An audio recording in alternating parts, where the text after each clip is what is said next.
11th of April. The Birds and the Flowers.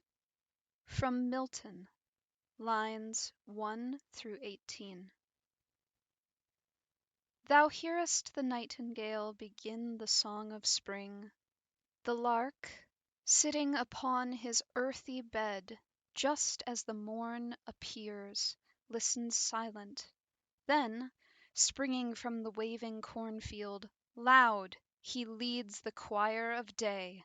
Trill, trill, trill, trill!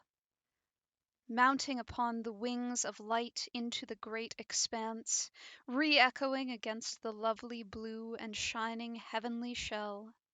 His little throat labors with inspiration.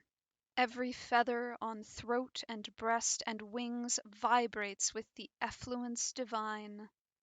All nature listens to him silent, and the awful sun stands still upon the mountains, looking on this little bird with eyes of soft humility and wonder, love and awe.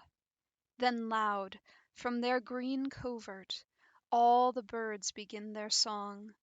The thrush, the linnet and the goldfinch, robin and the wren. Awake the sun from his sweet reverie upon the mountain. The nightingale again essays his song, and through the day and through the night warbles luxuriant, every bird of song, attending his loud harmony with admiration and love.